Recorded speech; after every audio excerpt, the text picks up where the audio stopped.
Tennessee Ernie Ford, a name that became a symbol of mid-20th century American music, captured hearts with his deep baritone voice and iconic songs like 16 Tons and heartfelt gospel hymns. Born in Bristol, Tennessee, a town known as the birthplace of country music, Ford's journey took him from a young radio announcer to a television star and gospel legend. However, behind the bright lights of fame was a life marked by personal struggles and family hardships.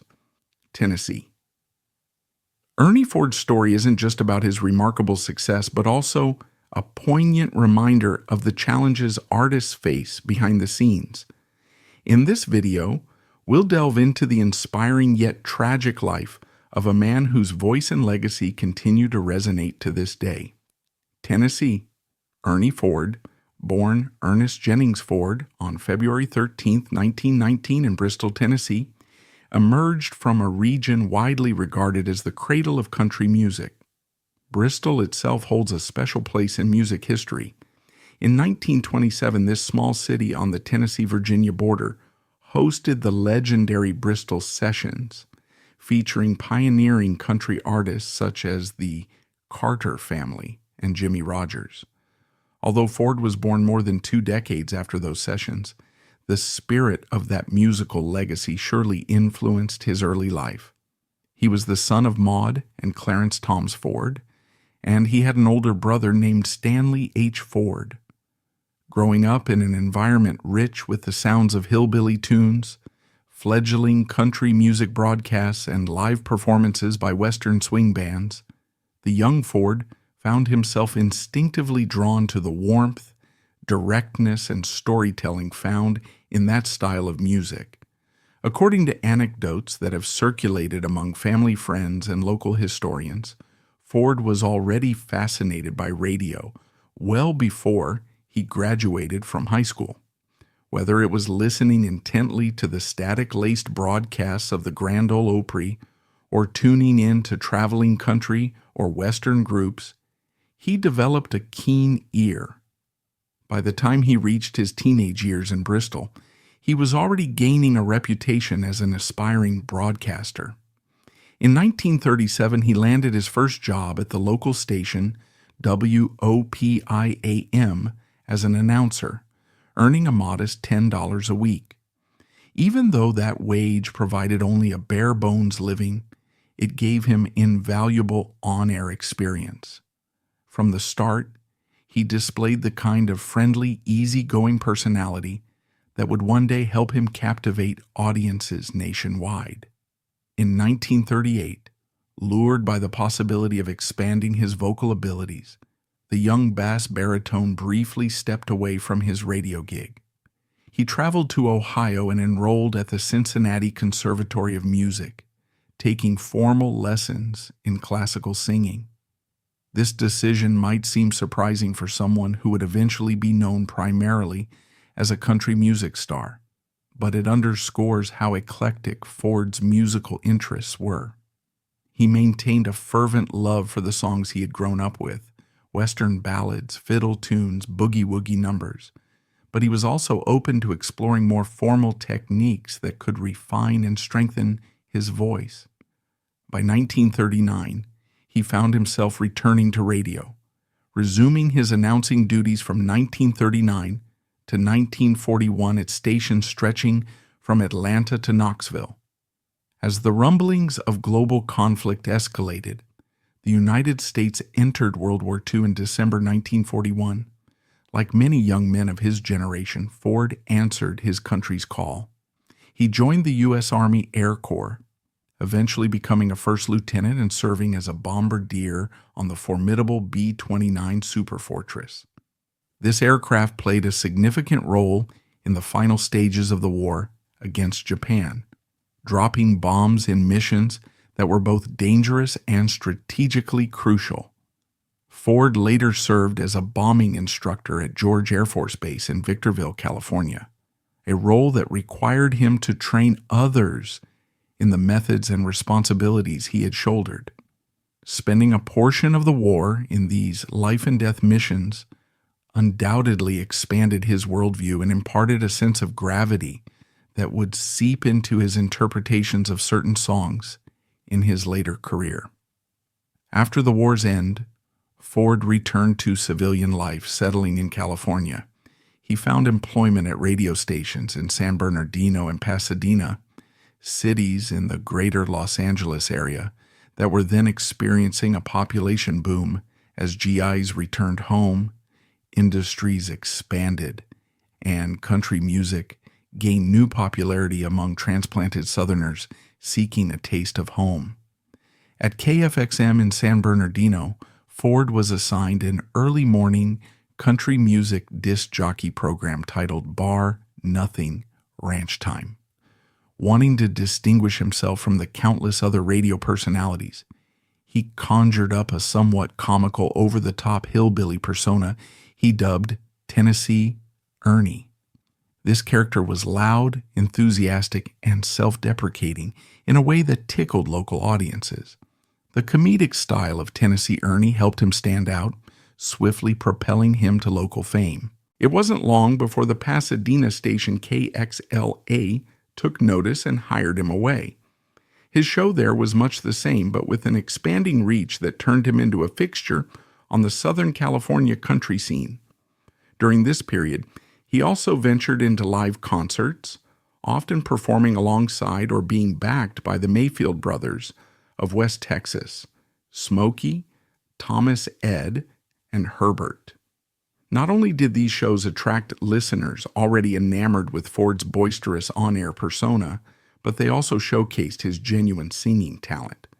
While he relished the humor of Tennessee Ernie, he was equally serious about his craft, laying the groundwork for the vocal style that would later resonate in both secular and gospel music. At KXLA, Ford joined the cast of Cliffy Stone's popular live show, Dinner Bell Roundup, performing as a vocalist on stage. Cliffy Stone, an influential figure in West Coast country music, wore many hats: part-time talent scout for Capitol Records, band leader, and promoter.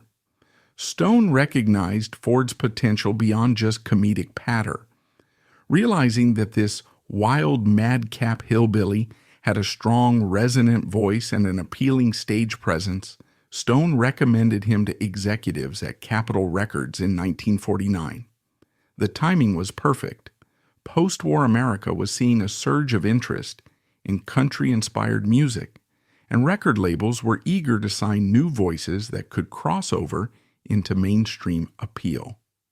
Ford's contract with Capitol led him to record nearly 50 country singles in the early 1950s, many of which enjoyed significant success. Some of these early releases, like the Shotgun Boogie and Blackberry Boogie, leaned into a spirited boogie-woogie style, backed by the Hometown Jamboree Band, which included noted lead guitarist Jimmy Bryant and the innovative pedal steel guitarist Speedy West. Ford's recordings captured a raw excitement that appealed to both rural and urban listeners. An early crossover triumph came in 1950 with I'll Never Be Free, a duet with pop singer K-Star. The track climbed into the country and pop charts, confirming that Ford had broad appeal. He also recorded a duet with Ella Morse called Falsehood Girl, a tune considered by some historians as a pioneering gem in the melding of hillbilly pop and even early rock elements.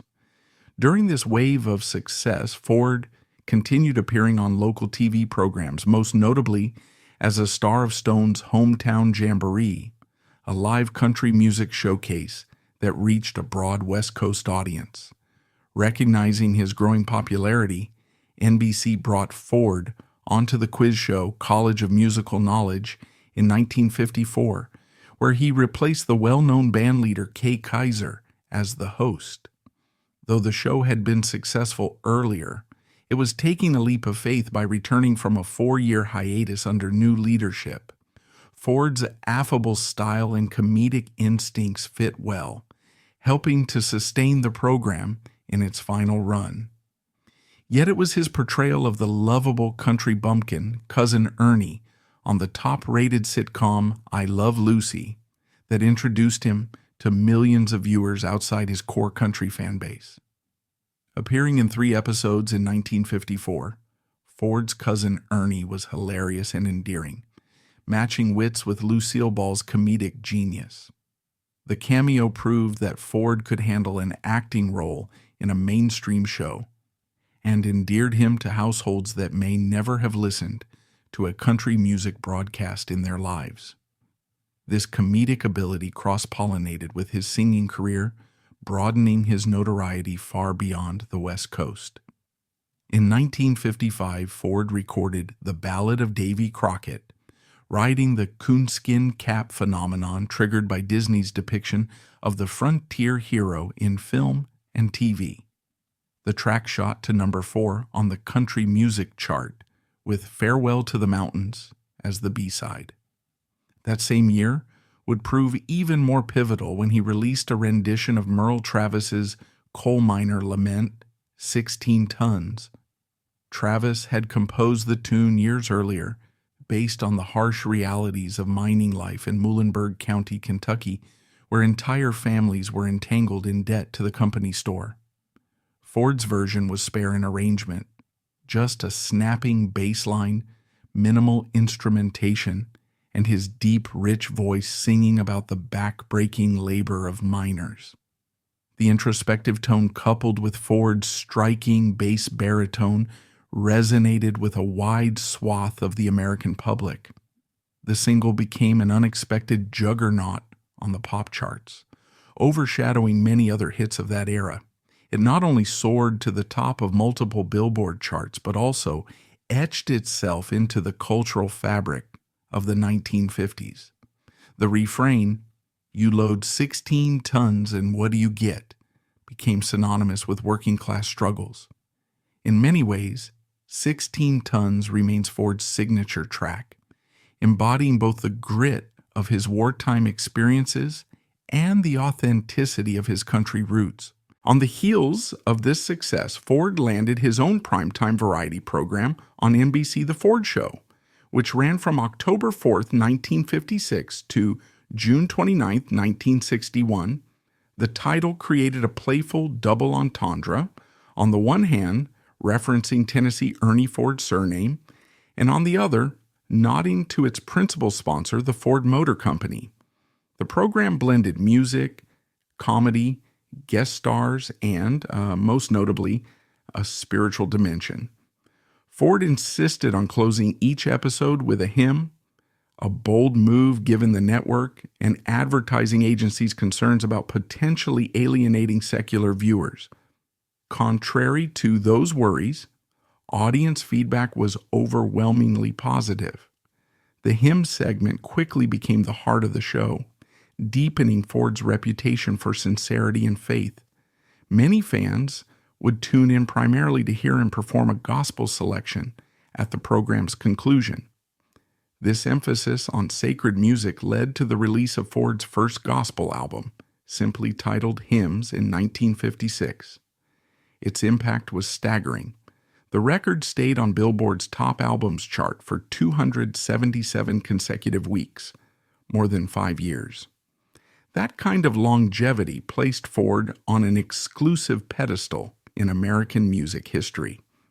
He had managed in the space of a few short years to establish himself as a comedic performer, a pop country crossover star, and now a leading figure in gospel recordings. In 1964, his album Great Gospel Songs earned him an Academy Award, though more precisely, it was recognized at the Grammys. The reference to an Academy Award in some sources may reflect confusion or a typographical slip, yet the achievement was no less significant.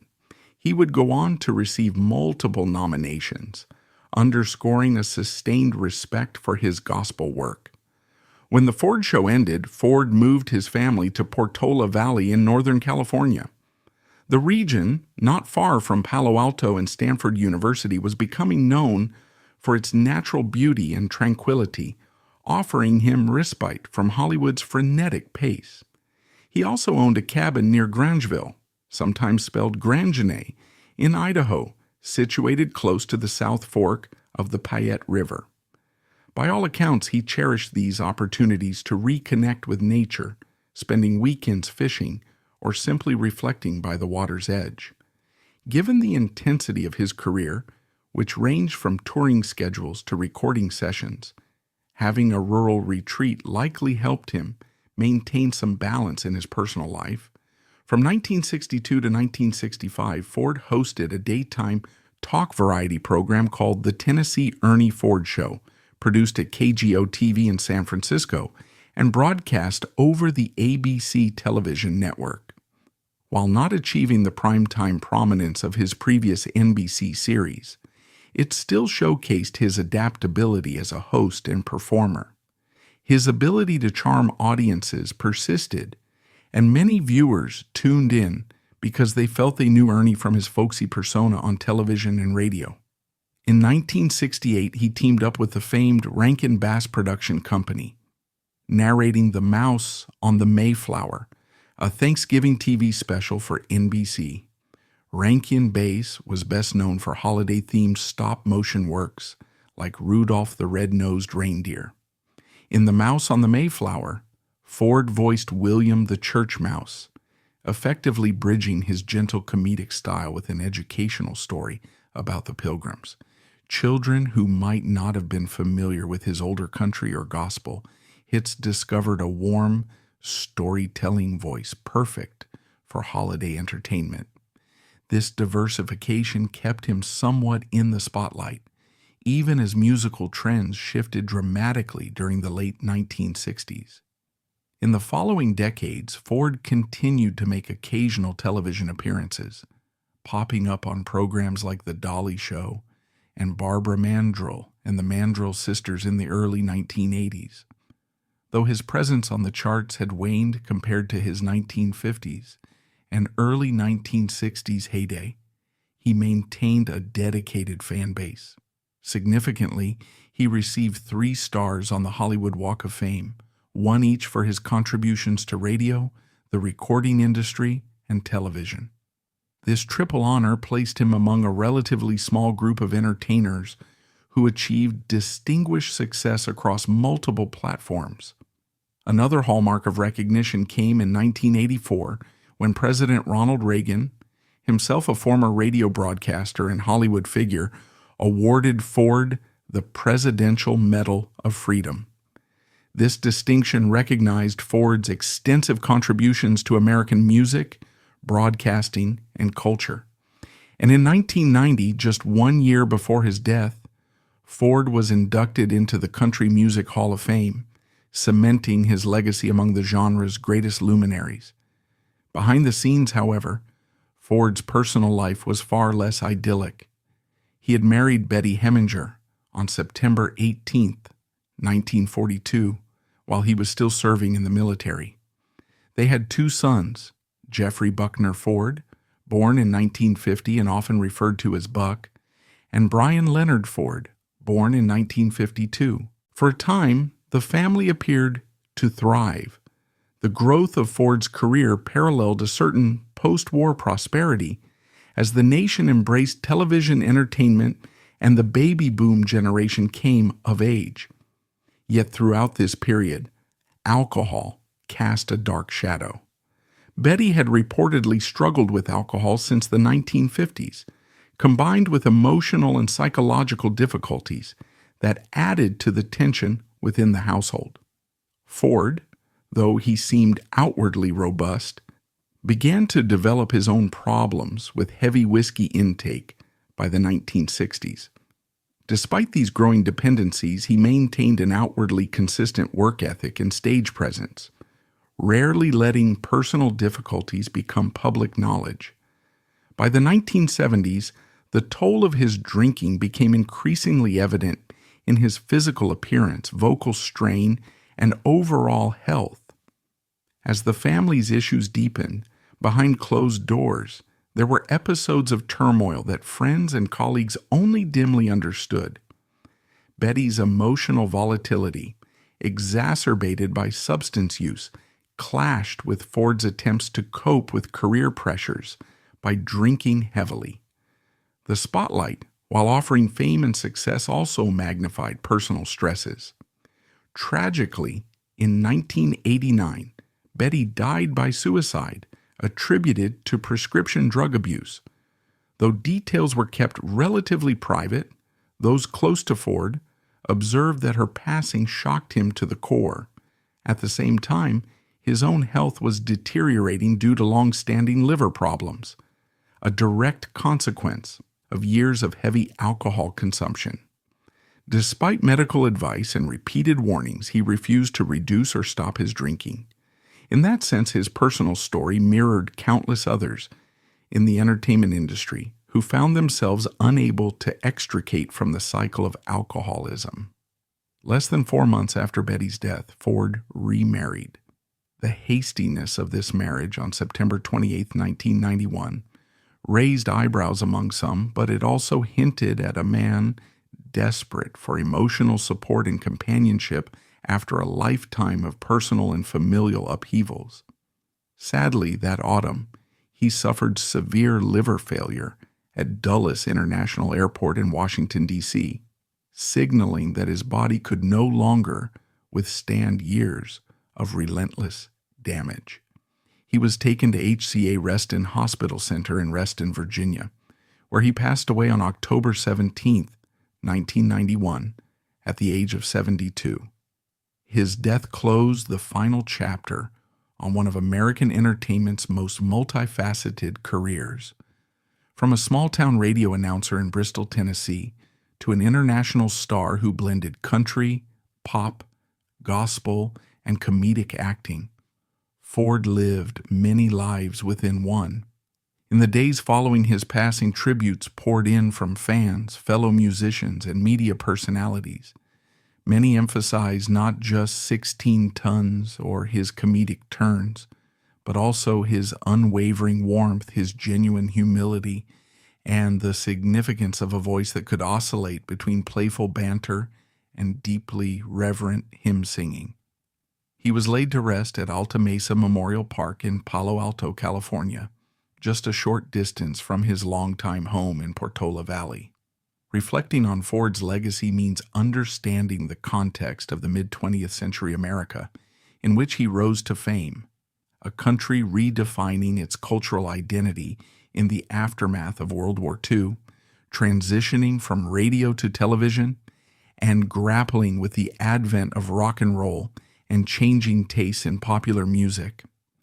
Ford stood at multiple crossroads between the comedic hillbilly persona and the legitimate classical training he briefly pursued, between the irreverence of boogie-woogie tunes and the solemn devotion of gospel hymns, and between mainstream acceptance and country tradition.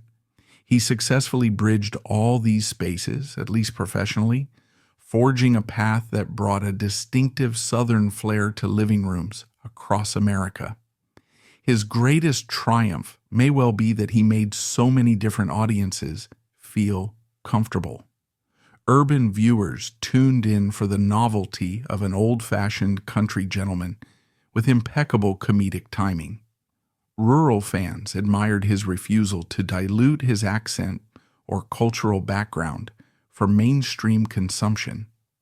Gospel enthusiasts found an authentic Christian witness in a performer who insisted on singing a hymn at the end of every show, even at the risk of network pushback.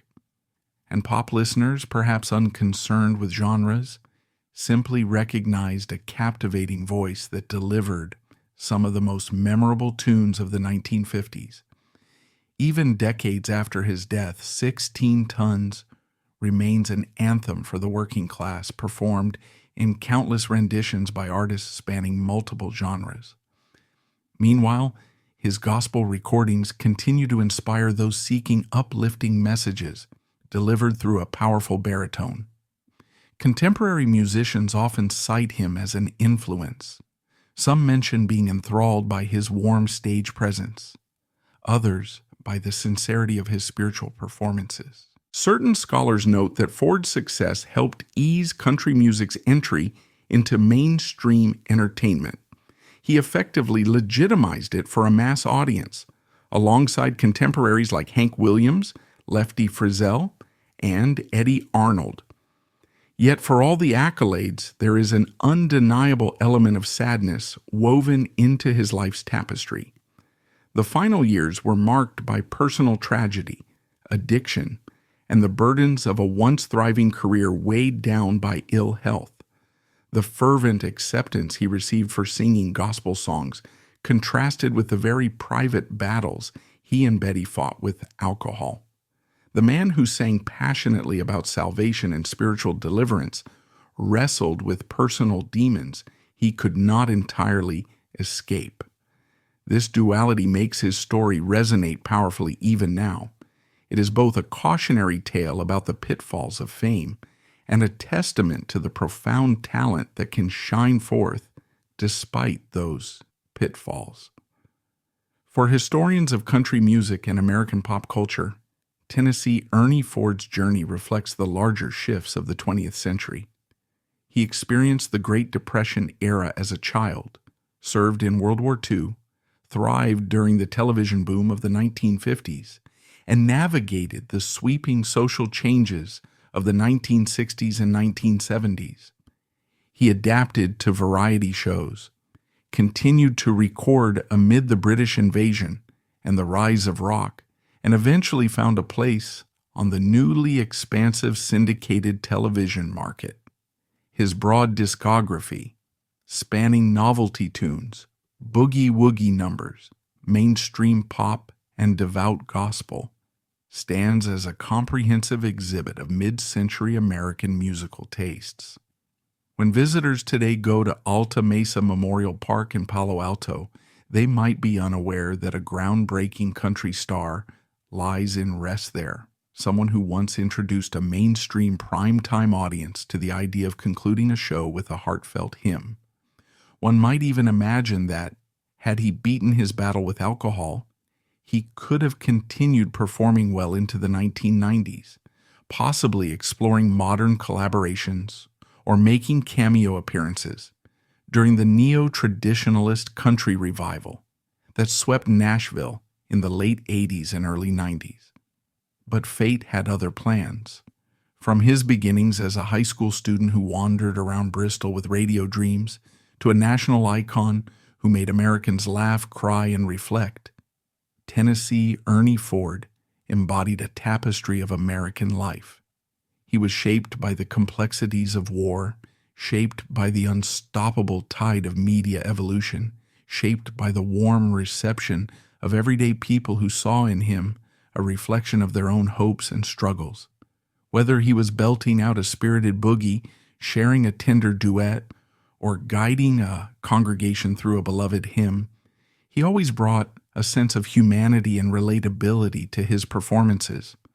Perhaps this is why, when the final chapter closed in 1991, so many felt a mix of gratitude and sorrow, grateful for the joy and music he left behind, sorrowful that his personal tribulations ended on a note of heartbreak. In the end, his life story stands as a nuanced American saga, part uplifting success, part sobering reminder of how hidden struggles can beset even the most celebrated figures. Nearly every detail of his career can be traced back to the bedrock values he learned in Bristol: sincerity, humility, a love for music, and an unyielding dedication to his craft. Though his name may not ring out quite as loudly as some modern superstars, the echoes of his resonant voice, the comedic moments he shared as Cousin Ernie, and the stirring gospel anthems he popularized continue to linger in American cultural memory. His greatest legacy is perhaps the proof that one person can leave a multitude of impressions, comic, reverent, musical, and more, and that behind every shining stage persona stands a complex individual searching for peace, meaning, and redemption. If there is a sad ending to his story, it is balanced by the immeasurable joy he brought to millions, the breakthroughs he championed for country and gospel music, and the standard he set for authenticity in the spotlight. The music still plays, the hymns still comfort, and the legend of Tennessee Ernie Ford lives on.